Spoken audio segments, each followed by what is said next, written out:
This is not Gaza. This is not Syria. This is Gopalganj, Bangladesh, the home of Sheikh Mujibur Rahman, the father of the nation. But today, it has become a valley of death. On July 16, 2025, a massacre began, led not by foreign invaders, but by the very army sworn to protect the people. I am Dr. Milton Hasnat, your host. I welcome you all to Truth in Transition. In this episode, we investigate the alleged massacre committed by the Bangladesh Army in Gopalganj, starting July 16, 2025. Gopalganj, once a land of peace, history, and legacy, has turned into a zone of horror under the boots of Bangladesh Army, the shadowy NCP, and the unelected interim government led by Dr. Muhammad Yunus. On July 16, 2025, something unthinkable happened. Armed personnel stormed into the peaceful district of Gopalganj. The army, supported by police and terrorists, launched a violent crackdown on civilians.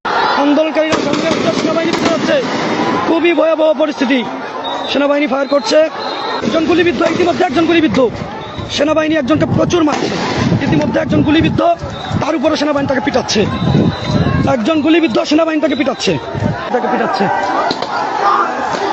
আমি যদি ভুল না করি মারা যাবে মারা গেছে আমি যদি ভুল না করি মারা গেছে গলি থেকেও কিন্তু বের হচ্ছে চার দিক থেকে বের হচ্ছে সেটি আমরা দেখাবার চেষ্টা করছি সেনাবাহিনী কিন্তু ছেলেকে বাঁচানো যাবে বলে আমার মনে হয়।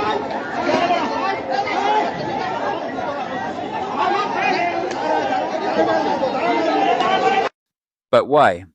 Because Gopalganj refused to bow down to Dr. Yunus's illegal regime. Because Gopalganj remained loyal to the ideals of Bangladesh Sheikh Mujibur Rahman and the legitimate leadership of Sheikh Hasina.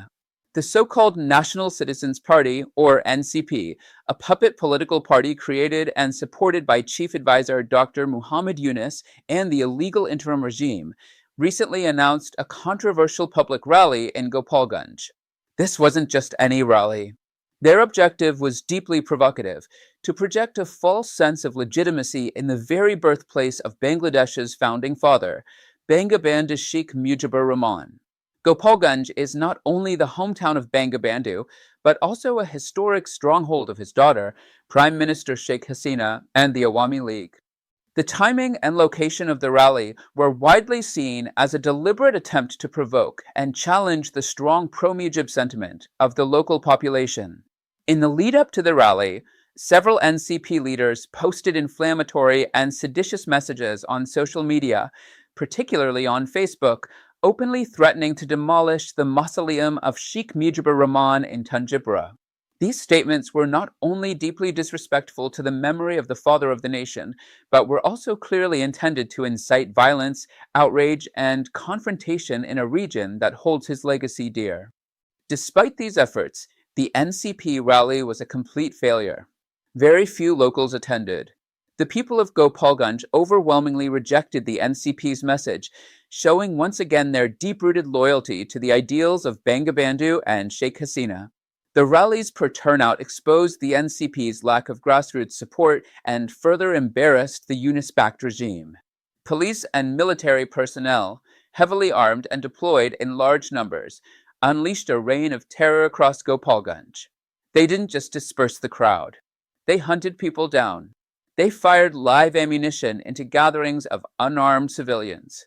Witnesses report that after detaining a young boy, a policeman was heard saying in Bengali, "Where should I keep this one?" Just 5 minutes later, that boy's bullet-ridden body was seen lying in the street.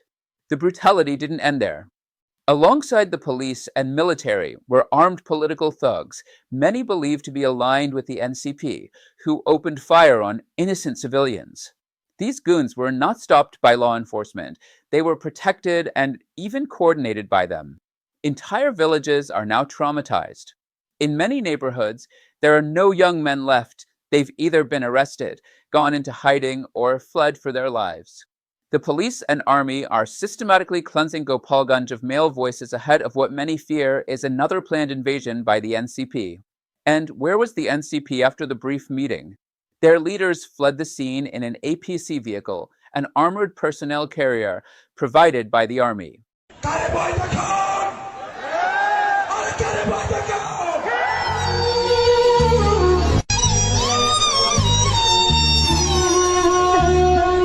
Abandoning their own supporters, they disappeared into safety while innocent civilians paid the price with blood. Death tolls are still unclear.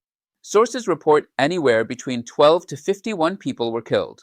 No postmortems, no autopsies, no justice. Families weren't allowed to mourn. The dead were buried in haste, without religious rituals, without records, without dignity. Since then, a full curfew has been enforced every night. House raids have become the norm. Army trucks roam the streets, dragging out men, young and old, from their homes. Arrests continue. Torture continues. Navy forces have now entered through the rivers. The entire district has been turned into a war zone against its own people. Make no mistake, this is not a spontaneous crackdown. This is a calculated act of state terror. Eyewitnesses and whistleblowers allege that Dr. Muhammad Yunus himself gave the green light for the operation. Army Chief General Wakar is believed to have coordinated with Yunus and the NCP.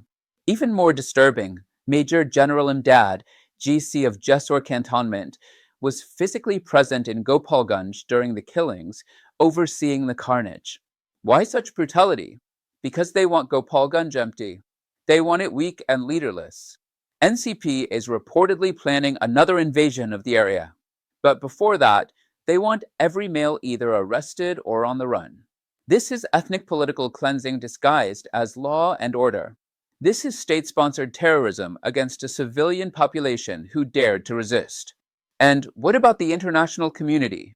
There has been deafening silence from those who claim to champion human rights.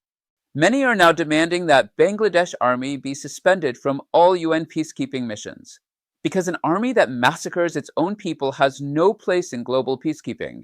We must speak the truth. Dr. Yunus is no peacemaker. He is no savior. He is the architect of an illegal regime propped up by tanks, bullets, and blood. NCP is not a people's party. It is a manufactured tool of oppression, lacking public support. The army, which once defended our nation, has been reduced to a political weapon, used against our own mothers, children, and fathers. Gopalganj is not just a district. It is a symbol of defiance, a symbol of history, a symbol of Bangladesh itself. If you believe in justice, in democracy, and human rights, raise your voice. Let the world know what is happening in Gopalganj. Let the killers be named. Let the blood not go unpunished. We stand with the people of Gopalganj. We demand an international investigation. We demand accountability. We demand the end of this illegal regime. Subscribe to our channel for more uncensored updates. Be a member of the channel. Share this video to make the world hear the truth. This is not just news. This is a resistance.